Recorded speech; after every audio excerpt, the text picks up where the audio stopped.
Wilbert R. Huber was born and raised in Beulah, North Dakota. Wilbert goes by the name of Bill. When Bill was 17 years old, he had had enough of school and decided it was time to exit.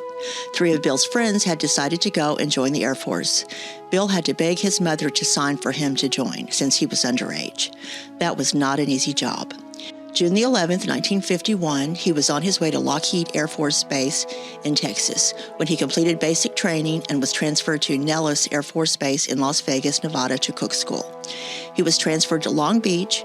After being there for about 3 months, he went to his food service sergeant and requested to go to Korea. The sergeant informed Bill that he was at the top of the list. It was about 3 to 4 months and he was on his way to Korea. The ship Bill was on docked at Japan. After 15 days, he found that he was being stationed on a radar detachment. It turned out to be a very good duty assignment. Bill stayed there for approximately 1 to 1.5 years and was transferred then to Mishima Island for another radar detachment. The only problem was he was on an island and had no way to get to the mainland if he wanted to. Bill spent about 1.5 years on the island. Bill wanted to volunteer for more time, but his commander told him he had been there too long and it was time to return home. Bill came back stateside and wound up at Lockheed Air Force Base in Texas. Bill thought about it for some time and considered whether to re-enlist. He re-enlisted for another 6 years. He didn't see any future where he lived in North Dakota.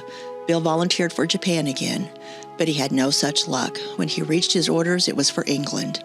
He wasn't happy about that. He spent most of his time in a warehouse in London, driving a truck and making deliveries. After 2 years, he was transferred to Germany. That was pretty good duty. After close to a year, they all had to take x-rays on a bus that was sent around. Unfortunately, he failed his x-ray test, and a few days later, he was put on a plane and sent back to the good old USA.